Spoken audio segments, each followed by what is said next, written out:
I'm deeply concerned. I mean, the number one strategic threat that Europe faces at the moment is a Trump presidency.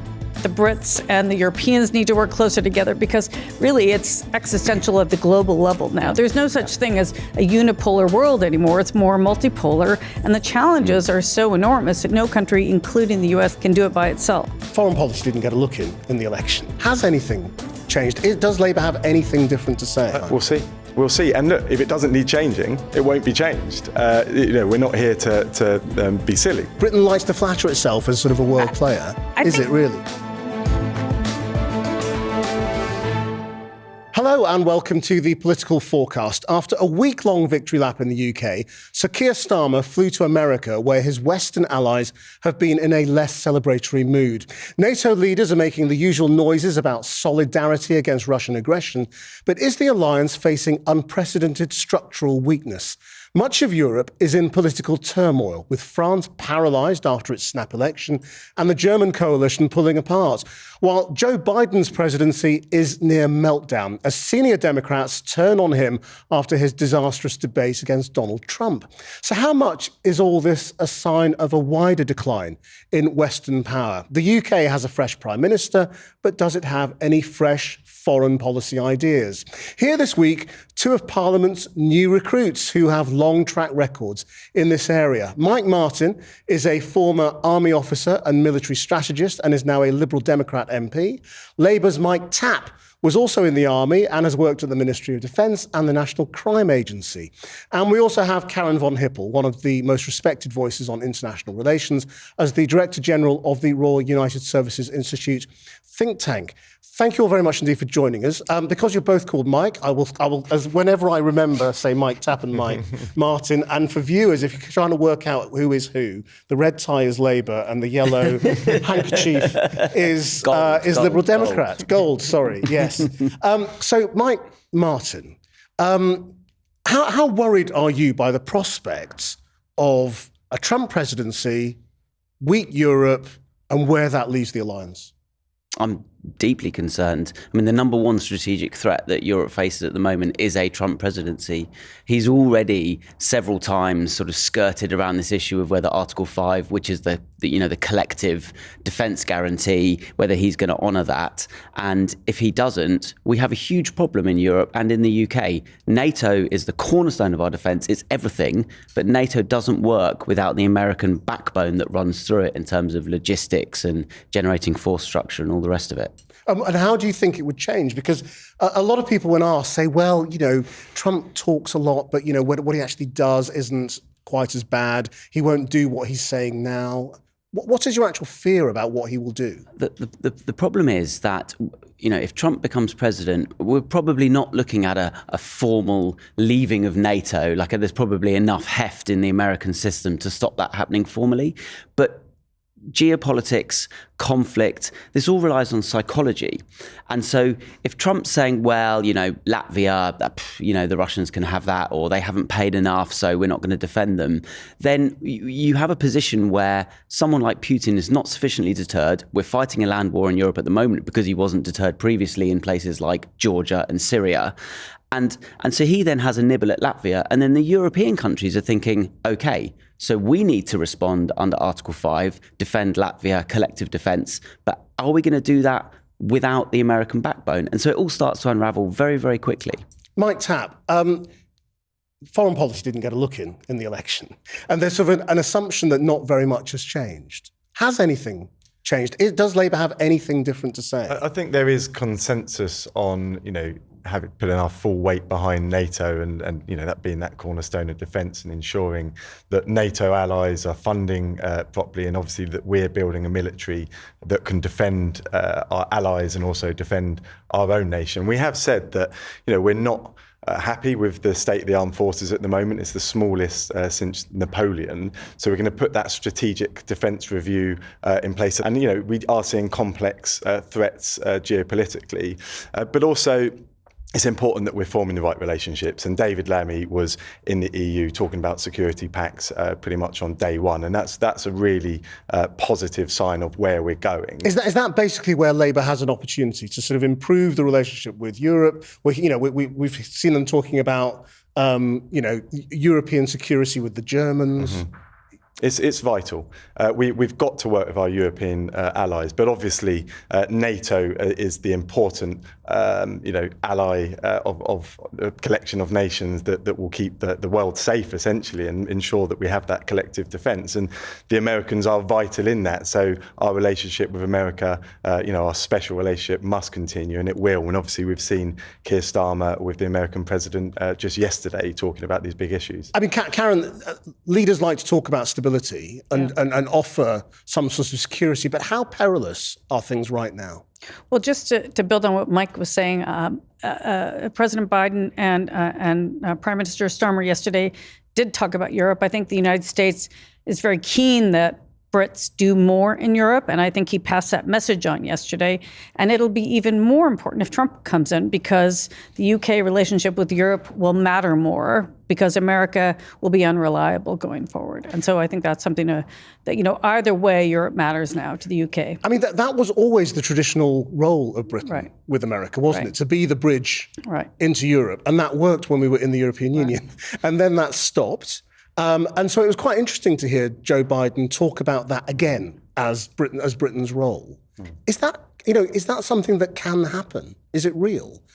Yeah, absolutely. And I think Starmer really seems to be, Mike can tell us more, but Starmer seems to really to see why Europe matters for the UK. I think Brexit, whatever you think about Brexit, it hasn't been managed very well. And so there's so many areas where the UK has lost out by not collaborating closer with Europe over the last few years. So yes, it really does matter. It's absolutely vital.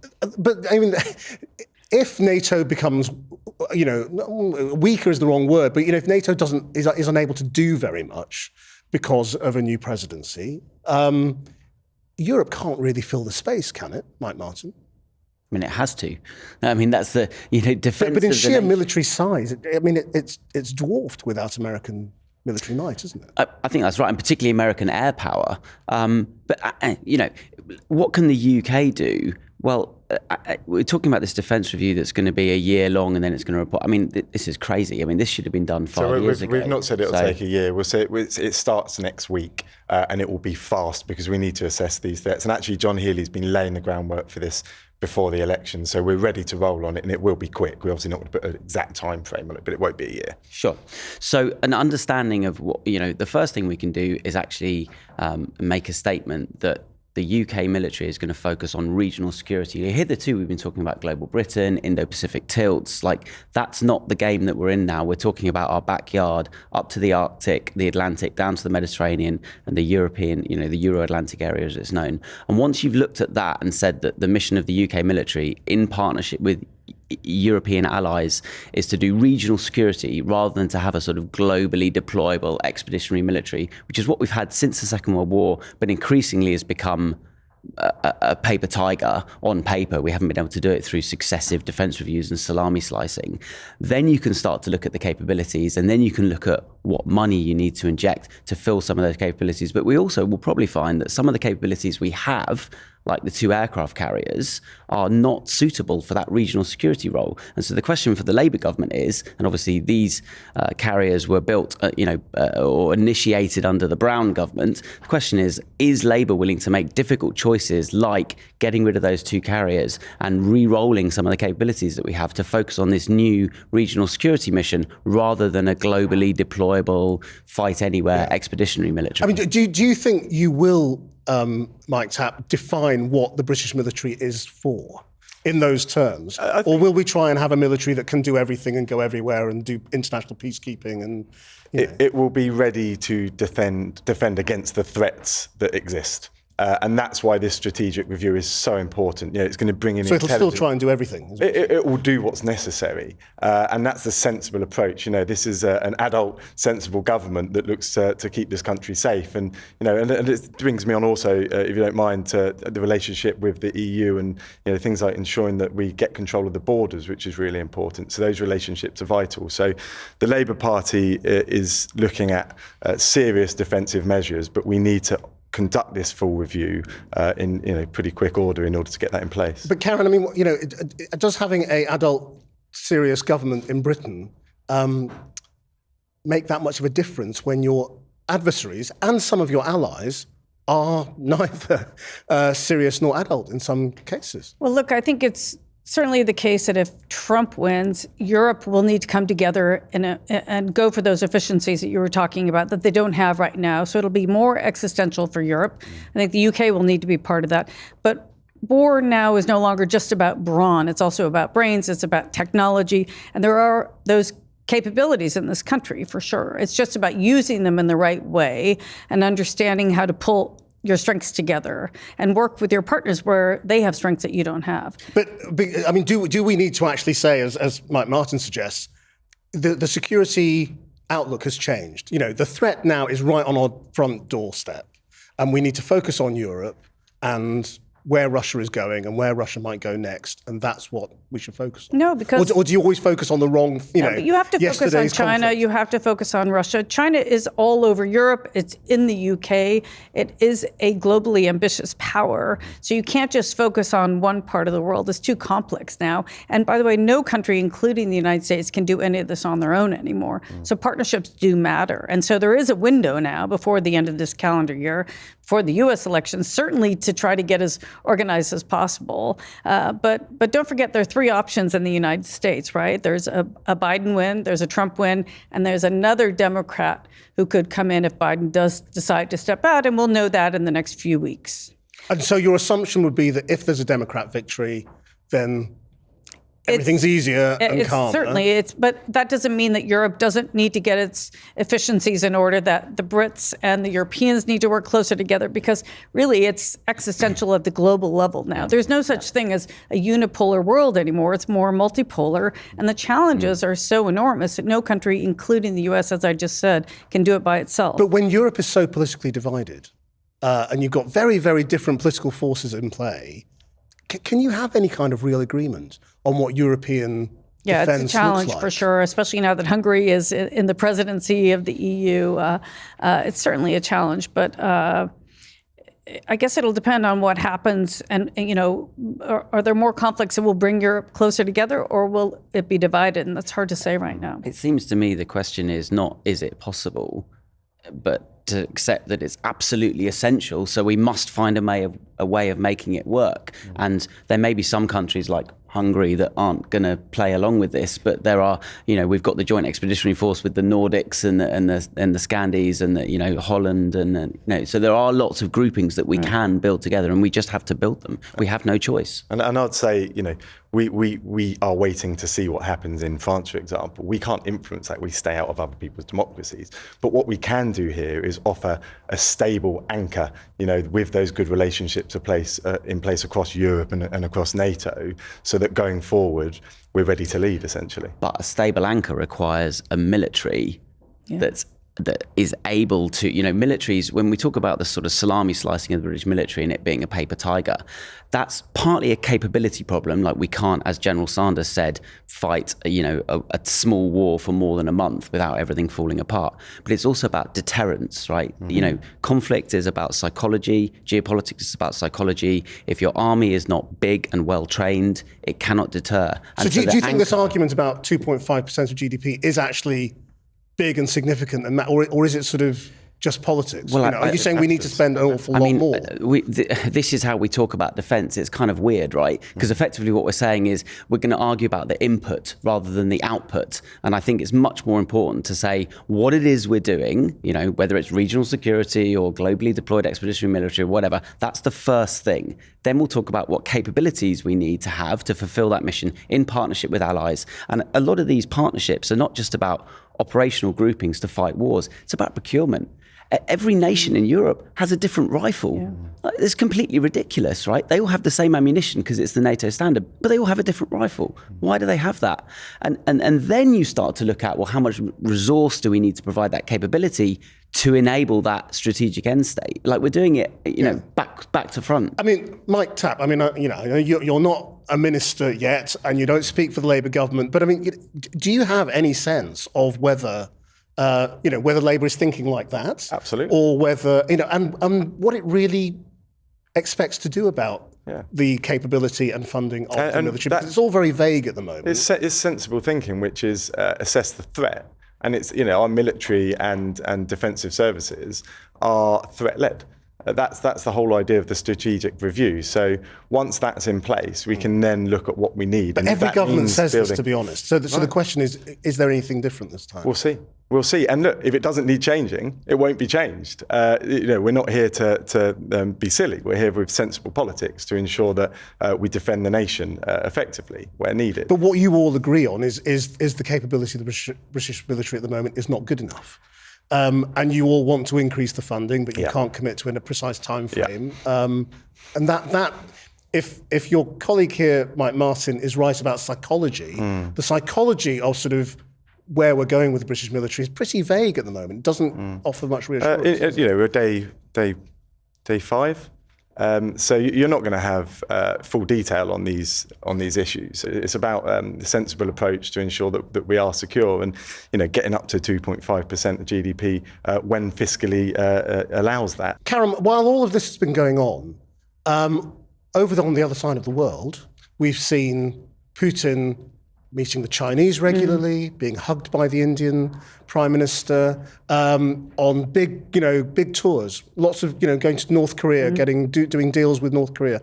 I mean, the West tries to portray Putin as isolated. He's clearly not, is he? He is not fully isolated, but he doesn't have a lot of close friends. Yes, he has Kim Jong-un, he has Modi to a degree, although the Indians always play, they play it in between. Both sides. It's not both sides. They say we should have alliances with whoever they want. That's how they would argue it. And China, of course, they have a good relationship. But other countries, too, are keeping their relationship with Russia, with China, with others. So the point being that we're no longer this binary world. Even the United States and China, their economies are deeply intertwined, and you wouldn't be able to fully separate them. So it's just a more complex, it's a more gray world. And I think we all have to learn how to live in that gray, complex, non-binary space going But do those forward. partnerships and the economic power of China and India increasingly, does it mean the decline of the West?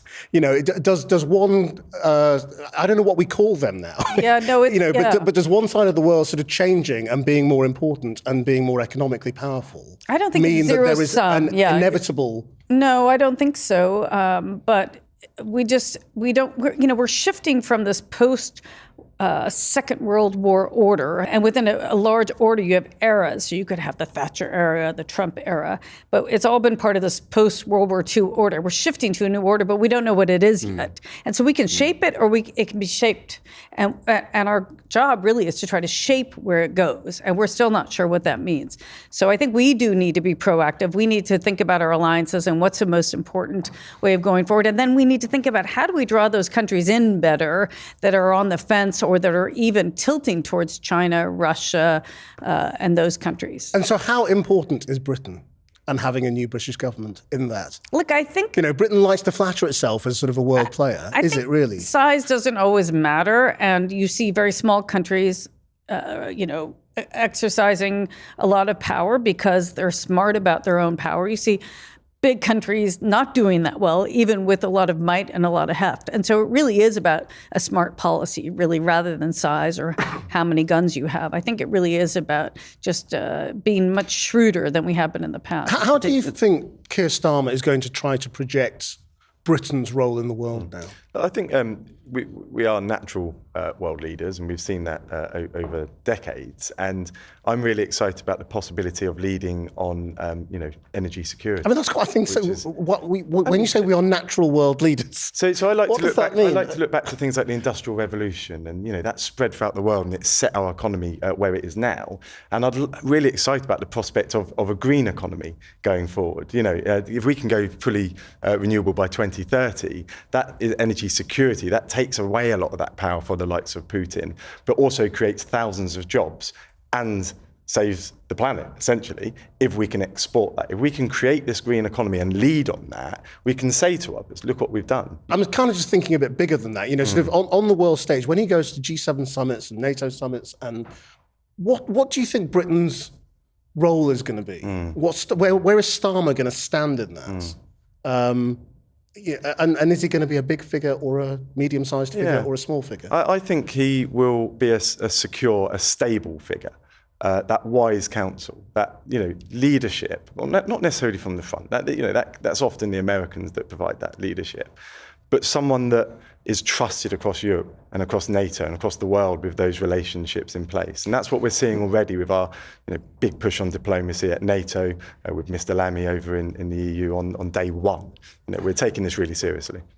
If I had to give a piece of advice to the Prime Minister, Britain is a convening power, right? Because of our history, and we've got these vast overlapping networks of different countries, obviously global language, time zones, all the rest of it, strong financial power, strong science power, historically a strong military power. We're able to build coalitions of nations to solve problems, and the world is full of problems at the moment, and that is what I think actually, Britain is not a global power anymore. We are a significant regional power, we're a significant medium-sized power, but we have to, you're talking about small countries who do it very well. That's about looking for what your USP is, and Britain's USP is as a convening power.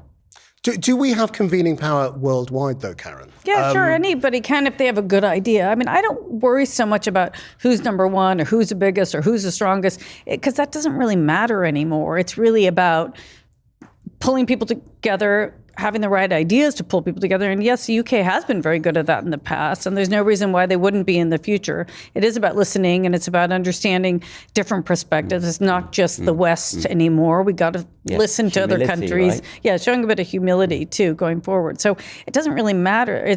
What matters more is good ideas and then making them happen, implementing them. You can have a million strategies, but if you can't implement them, it doesn't matter. And do you hear new ideas? I mean, look, it's early days. I mean, so far, it's been impressive about, they seem to have a plan about where they're going. They're getting out. They're speaking to leaders. So far it looks impressive, but it's so early. It's so hard to judge right now. And I think the humility piece, to give Keir Starmer his credit, I think he does that very well. I think that comes very naturally to him. So I think, So it doesn't necessarily have to be a leading from the front. I suppose it also depends what happens, doesn't it? Right. I mean, Britain's relationship with America was transformed by the Iraq War for a period, and then defined by it afterwards. Yeah. And so we don't really know what our next big global challenge is going to be. If you look at the challenges Starmer has inherited, which is Ukraine and the Middle East, sort of in terms of put on our plate, let's just talk about the Middle East for a moment. Is it clear what Britain's role is, if anything? I mean, it ought to have a big historic role. It doesn't seem to be playing that at the moment. I don't know if anybody has the ability to influence what Netanyahu is doing. I mean, even the United States doesn't have that ability right now. So I think there is a bit of a struggle right there at the global level. So yes, all hands on deck and all hands pushing in the same direction. I think the concern I've seen, especially with the Middle East conflict, is that you'll hear some Europeans say, well, America isn't able to do anything. Let's do it separately. And that's a divide and rule policy, and that's not good for anybody. That conflict needs to end as soon as possible. And that means everybody needs to come together. The Gulf and Arab states, the West, they all need to come together to really put pressure on Hamas, but also on Israel to have a ceasefire. And then, let's see what a Palestinian state's going to look like going forward. Mike Martin, do you have any sense of how Britain could change the game in the Middle East? I don't think it can. I think if I'm completely realistic, I think we can add our voice to those of allies and, of course, to America, which is the only power that Israel is going to listen to. But I think that the problem that you have at the moment is that Netanyahu's political survival rests upon continuing the war. As soon as the war ends, the government's probably going to splinter. He's obviously got legal challenges and other problems. So really what we're looking at here is the personal interest of one man that is driving and causing so many of these problems, and there's not much really anyone can do. It's until the Israeli government falls, the coalition breaks, there's fresh elections, there's a new leader. That's the point at which the situation will change. And as Mike said, we don't interfere in other democracies, so there's not much we can do about that other than perhaps to shape the international discourse so that those politicians in Israel, in the coalition, think that actually maybe it's time to withdraw support from the coalition. The government collapses, they have fresh elections.